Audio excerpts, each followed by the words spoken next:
ASEAN Corporate Governance Scorecard menjadi wadah untuk meningkatkan kepercayaan investor atas kualitas perusahaan di regional ASEAN. Hingga saat ini terdapat sekitar 10 perusahaan tercatat di Indonesia yang masuk dalam kategori ASEAN Asset Class. Untuk mengetahui lebih lanjut mengenai pelaksanaan ASEAN Corporate Governance Scorecard, kita akan bergabung bersama dengan Ibu Angela Indirawati Simatupang yang merupakan Corporate Governance Expert Indonesia. Selamat pagi Ibu Angela, apa kabar?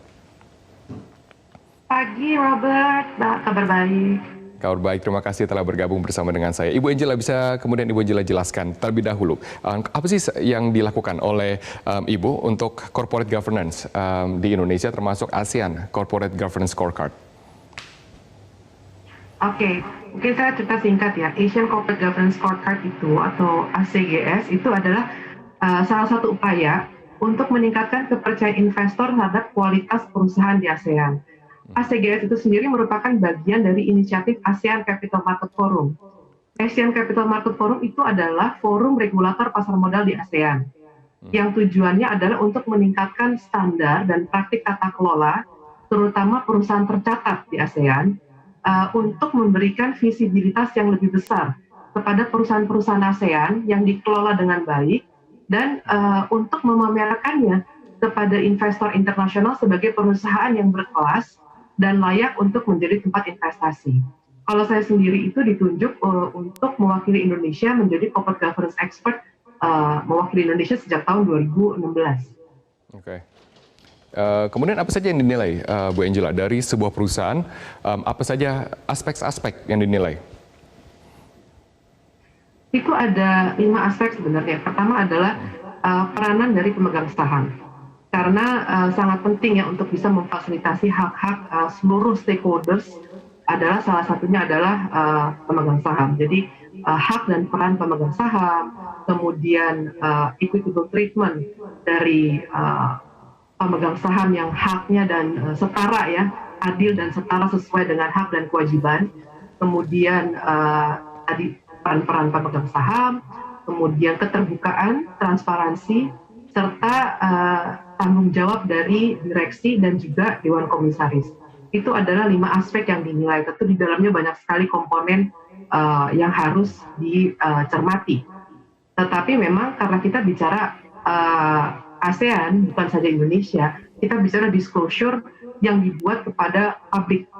Dan harus dalam bahasa yang bisa dimengerti oleh internasional tentunya, karena kita ingin memamerkannya kepada dunia internasional bahwa perusahaan ini layak menjadi target investasi. Tentu harus bisa dipahami dan dimengerti dalam bahasa yang standar di internasional, yaitu bahasa Inggris. Oke, kemudian karena ini levelnya adalah ASEAN, sebuah region di dunia, siapa saja expert yang akan mengolah data-data tersebut? Jadi setiap negara ada satu expertnya.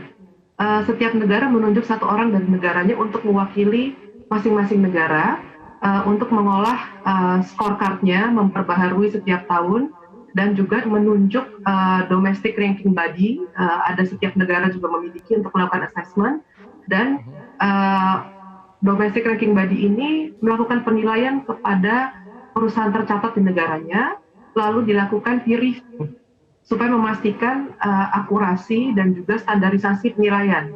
Lalu akan dieskalasi kepada para CG expert supaya terdapat konsistensi penilaian gitu, Robert, antara region ini gitu.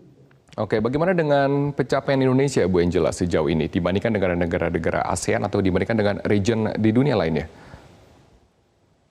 Karena kita, saya nggak bisa bilang kita perbandingan region lain, karena kita saat ini untuk exercise ini gitu ya, kita menggunakan satu scorecard yang sama untuk region ASEAN saja tentunya kan ya. Jadi yang hanya bisa diperbandingkan adalah negara-negara yang di ASEAN tentunya. Nah, satu hal yang unik dari penerapan Asian Scorecard ini adalah sistemnya yang partisipatif. Jadi apabila suatu negara dalam region ASEAN merasa belum mampu mengikuti, jadi standar penerapannya belum dirasa mumpuni, mereka boleh opt untuk tidak ikut gitu ya. Nah, saat ini ada 6 negara yang ikut, Indonesia tentu ya, Malaysia, Filipina, Singapura, Thailand, dan Vietnam. Saat ini memang kita tidak lebih tinggi daripada negara-negara lain secara umum di ASEAN, kecuali Vietnam.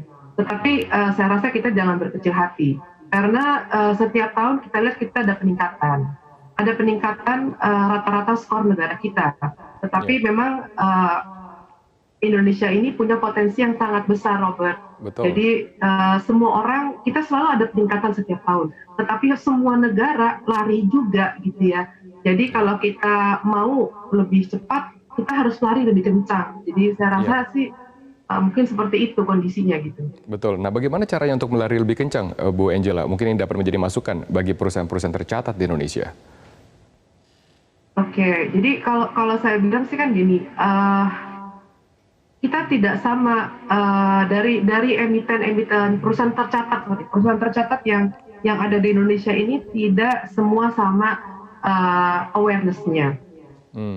Ada yang sangat tinggi awareness-nya, ada yang masih cukup rendah awareness-nya.